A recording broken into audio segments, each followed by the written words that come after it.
wọ́n náà bàbá kan rè ṣèjẹ́rìí sí wọ́n ní wọ́n ṣèjẹ́rìí ságbára olúwa pé wọ́n ní wọ́n pẹ́ nìkan ọ́fíàn fọ́dún 9 ló fi ṣe bẹ́ẹ̀ fọ̀ fún wọn ní wọ́n pé bọ́n ti jẹ̀fọ́ ń tàn báyìí bọ́n ṣe gbàgbé lẹ́nu ń gbà àtọ́dọọdún 9 lójú hàn tó ṣẹ̀ṣẹ̀ là èmi ò ní òṣò oògùn ń bẹ aga abẹnú gọ̀ǹgọ̀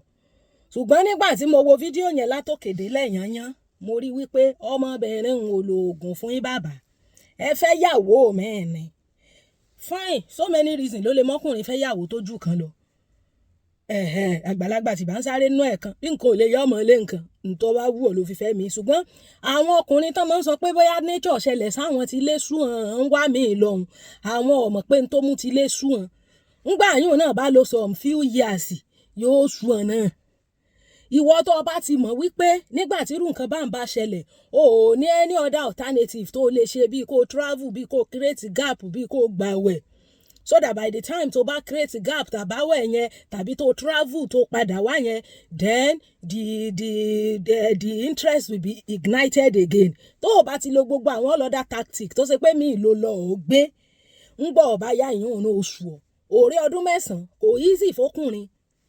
láti wà pẹ̀lú ìjòkó tóbìnrin kan fún 9 years so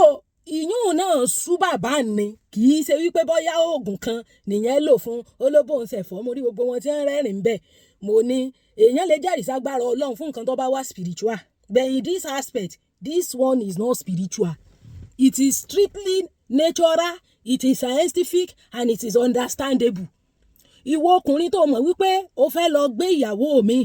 ọ̀rọ̀ lẹ́ẹ̀mejì ǹjọ́ òdìdí níìdì láti fẹ́ yàwó mi ṣé nature ló dé sí ẹ tó o dẹ̀ mọ̀ pé ó máa dé tó o bá mú mi náà àbó kàn dídì wọ̀ àbó ní good reason ṣùgbọ́n tó bá ti jẹ́ pé bóyá ti lé sú ọ ló wá fíw pé òun wá mi tó fi ṣe top up tó fi jí rẹ̀ dìde ńgbà yún náà bá lo sometimes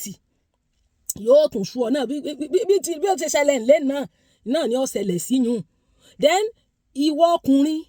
ẹ má máa tanra yín jẹ mọ́ ṣóye yín sìn torí ó ti mọ̀ pé kò sírọ́ tóun fẹ́ múlẹ̀ títí ilé ò fi gbà ń padà lẹ́yìn ọdún 9 tóun ti lọ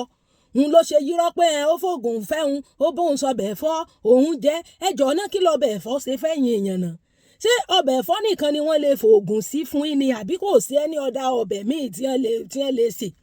ẹ má máa tanra yín kò sẹ́fọ́ kankan bí sà ẹ fẹ́ yàwó mi ni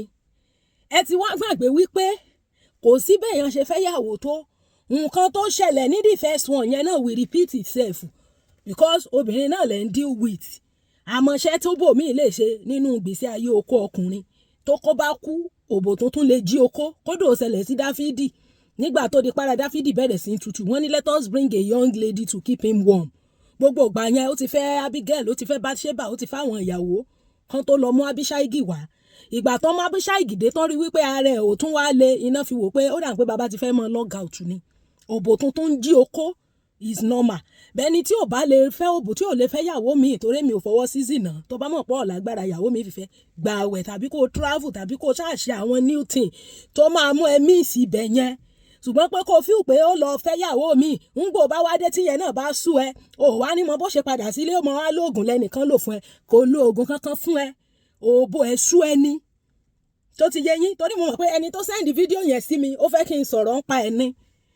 eégún then ìwọ náà tó fẹ́ lọ fi ọkọ tó mọ̀ pọ́kọ yẹn ó ti níyàwó rí ro dáadáa kó tó ṣe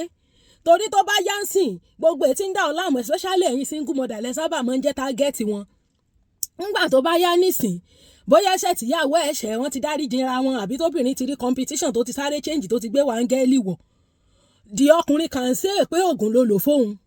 ó lè lóògùn ló fi fẹ́ hun bóun ò tiẹ̀ mọ bóun kàn ṣe déédéé rí póun àti ẹ̀kan bẹ̀rẹ̀ sí ní fẹ́ra gbogbo ìgbà tí ń dọ̀ láàmú nísìn ìjẹ́rìísí tí bàbá ń ṣe gbogbo bá ṣe ní àwọn jẹ̀fọ́ tán ojú àwọn bẹ̀rẹ̀ sí ń yí gbogbo ẹ̀ náà sọ fún wa gbogbo ìgbà tán máa wú gẹ̀ẹ́yẹn wọn ró mẹ́jọ o gbogbo ìgbà tí wọ́n máa rojọ́ ìyálé fún un láì dáa wọn ò ní rántí ìgbà yẹn o so ẹni tí ń dá ọ láàmú nísìn he himself can wake up tomorrow and say pé oògùn ló fi fẹ́ hun tó ti prepare fún gbogbo yẹn torí wípé tó bá jẹ́ pé ẹni tí ò lámùmọ́ra tí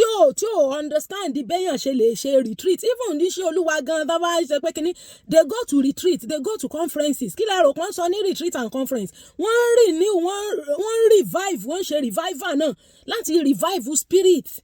So kò sí nǹkan kan téèyàn ṣe láyé gbogbo nǹkan ní law of diminishing return máa ń ṣẹlẹ̀ sí. Kódà ká ṣe bẹ̀ sílé tó bá yá ọbẹ̀ yẹn ó máa ṣá àfi tẹ́ bá lẹ gbé sí freezer kó retain freshness ẹ̀ ńgbà tí ó bá fi mọ́ yá gan ọbẹ̀ freezer tán microwave tán ṣe tán microwave kò lè dàbí fresh one tá a sè. As time goes on law of diminishing return máa ń ṣẹlẹ̀ law of diminishing return tó ṣẹlẹ̀ sóbò ilé òun ló ṣẹlẹ̀ sóbò eléyìí náà fódìdí 9 years yẹn kò sí jẹ́rìí sí èmi ò ní ọ̀sọ́ oògùn o oògùn bẹ abẹnú gọ̀ǹgọ̀ oògùn wà bẹ̀yìn díṣẹ́ ràṣà kò lo oògùn fún yín ẹ fẹ́ yàwó mi ni ìgbà tẹ́ wá dúró tán fún 9 years lẹ́tọ́ ṣẹ̀ṣẹ̀ wá rí pé eléyìí náà ìṣèmù náà ni ilé ṣe rí pé ọ̀pọ̀lọpọ̀ àwọn ọkùnrin tán máa ń kóbìnrin jọ yẹn tán ní good reason tán kàn ń kóbìnrin jọ ń gbò bá wá di òde ìjì wọn yányán àwọn ìyálé tí wọ́n ní wọn dáńjọ́ sí yẹn ọ̀dọ̀ wọn náà máa ń padà sí because wọ́n ti gbé kejì ìkẹta ìkẹrin wọ́n ti gbé oríṣiríṣi wọn wò pé kíní gan ọ̀sẹ̀ ra wọn fẹ́ yàtọ̀ síra wọn gan. ṣòye yín ẹ̀rí pé mo sọ nígbà kan pé ìyálé òun náà ọkọ mọ́ nífẹ̀ẹ́ frustration àtàwọn logistic kan ló mú wọn fẹ́ kejì fẹ́ kẹta fẹ́ kẹrin the whole treasured love of their life had already been utilized on the ìyálé ṣàlàyé mi yé wa. So in this situation tọkùnrin yẹn bá ti rí pé ìtìjú ló jẹ́ fóun láti wálé àwọn ahunrọ́jọ àní irọ́ tán máa ń hunjọ náà ni pé oògùn ló lò fáwọn ó lo jùjú fáwọn bó ló ṣe jẹ́ yẹn ní oró kan ló lo jùjú fún kò ṣe jẹ́ lòmíì why can't it be another man ó ṣe jẹ́ yẹn nìkan lẹ́dá jù ní gbogbo àwọn ọkùnrin agbègbè tí ó fẹ́ ń gbà náà gbogbo ìgbà tẹ́yìn ń wù rẹ̀ ńkọ́ ẹ ti gbàgbé gbogbo ìgbà yẹn irú ẹ̀ ti ṣẹlẹ̀ rí dáadáa mo ti réyàn tó ṣe pé lesson teacher tí wàá mọ̀ ń kọ́ àwọn ọmọ nílé tí mo kọ́ àwọn ọmọ ní English torí woman yẹn sọ fún mi wọ́n ní tó bá jẹ́ wípé ọkọ àwọn ló mú lady yẹn wá mọ̀ kọ́ àwọn ọmọ ní phonics ni àwọn ò bá ní bóyá ti mọ̀ra pé fúnra àwọn làwọn rí pé lady yìí mọ phonics kó wá mọ̀ káwọn ọmọ wọ́n dẹ̀ mú wá home lesson ó dẹ̀ ń ṣe lesson teacher ó ń kọ́ àwọn ọmọ wọ́n dẹ̀ ń san salary fún before you know it àmọ́ bóun àtọkọ ṣe bẹ̀rẹ̀ sí ń fẹ́ra wọn eventually the ọkọ packed his load and go and live with that lesson teacher. Eventually at the end of the day ngbò tó bí ọdún bíi 2-3 the man cried back home ngbò sunkún wá o náà bá ní ìwọ náà gbẹ̀bẹ̀ rẹ̀ kíní kan ngbà tó tún fún wọn lóyún ó tún padà lọ bá gẹ̀ yẹn àṣegbà tó sunkún wá yẹn tó lólógùn fóun ní o kan ṣàánú wọn kan dáríjì òun àṣegẹ̀ yẹn travel ngbà yẹn ni ngbò dẹ̀ ti travel tí ò ròbòdò tí ò sì lò lọ tí ó fi rè fẹ́ lòmíì ló ṣe sunkún wálé tó fi dífá fún gbogbo ẹ̀bẹ̀ tó wá bẹ̀. So nígbà míì táwọn ọkùnrin tán máa ti rí pé òbò táwọn ti dórí ó tún wú àwọn dó ebi òbò yẹn tó ń pa àwọn wọ́n wà bí wọ́n ṣe padà wá. So tó bá jẹ́ pé wọ́n nìyáálé bàbá tó ń ṣèjẹ́rìí síhùn tó bá tún ti jó fún olóyún mi yóò tún padà lọ bá gẹ̀ẹ́tò ní ó fòògùn fẹ́hùn ni kò lè gbé òòlè dùbáyàn gbé fún odidi ọdún 9 kó wá sáré gbàgbé ẹ̀ báwọn wọn lè gbàgbé ara wọn kò sóògùn kankan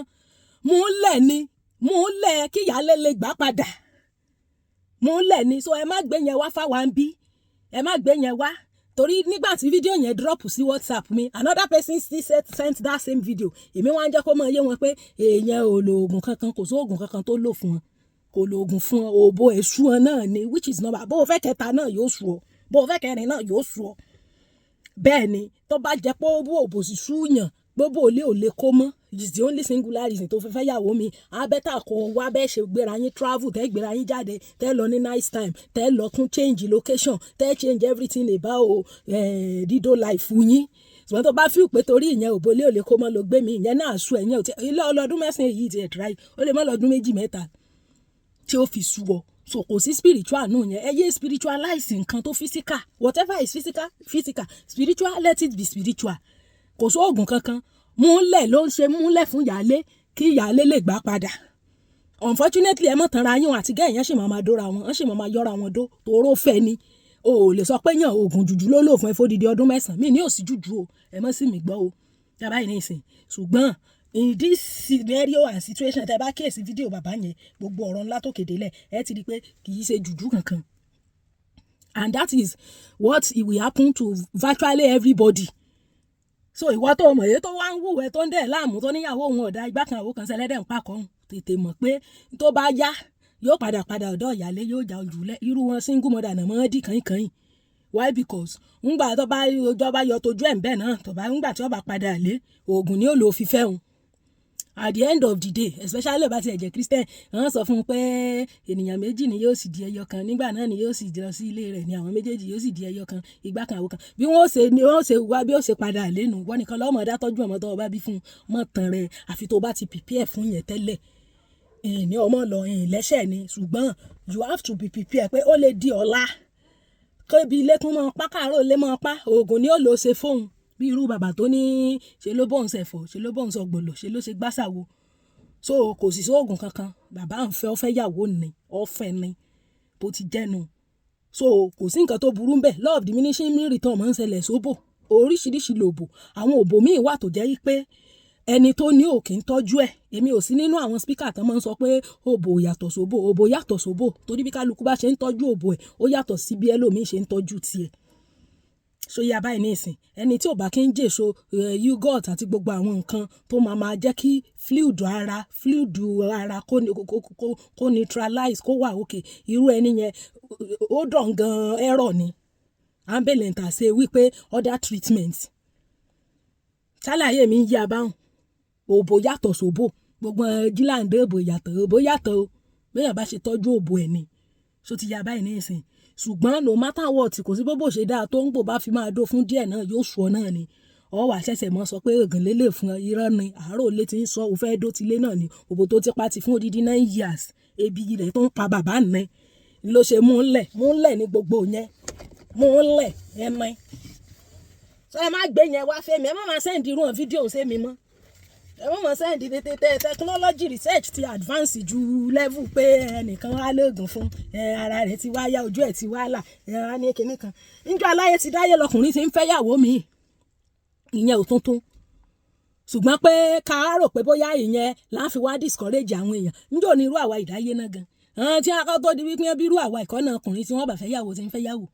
ìyẹn ò sì nú tuntun ṣùgbọ́n yẹn o kò sí oògùn kankan tí gẹ́ yẹn lò ọ̀fẹ́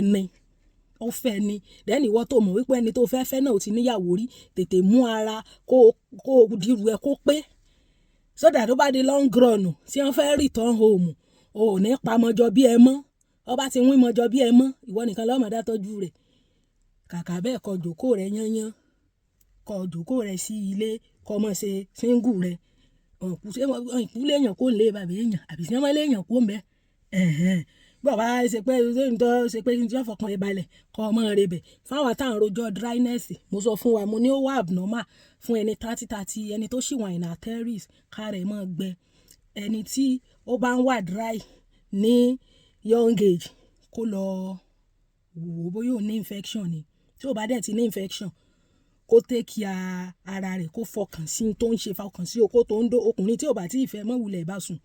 there are a lot of virgins all around tí wọ́n èèmọ̀ ọkùnrin so tó o bá dó kó o lè kú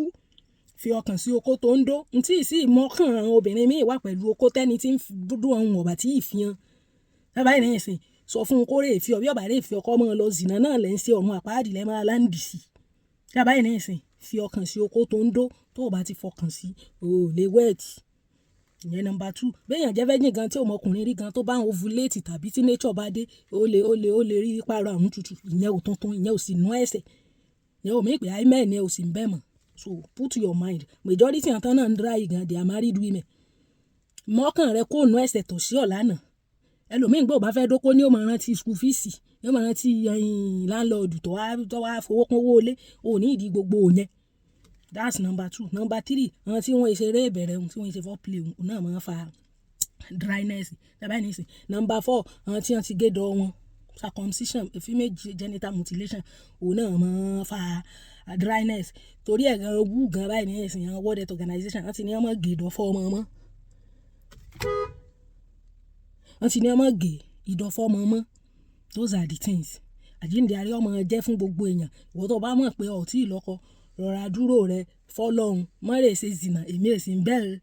ní òsì ń bẹ́ẹ̀ gbọ́n tí mo kà mọ̀ ń sọ bọ́bá wù ọ́ gbọ́ ọlọ́run ti ṣe oríṣiríṣi platform lèèyàn náà ti lè kọ́ àwọn ẹ̀kọ́ nípa sẹ́sàmúra bọ́bá wù ọ́ lọ́mọdé kò zìnà kò lẹ́nìkan ló sọ ọmọ bọ́yá ti ń sọ gan ṣe ń sì bẹ́ẹ̀ o àwọn tí wọ́n ti fẹ́ra wọn tí wọ́n ti lọ́kọ tí wọ́n ti sanwó orí wọn àwọn náà lè dóra wọn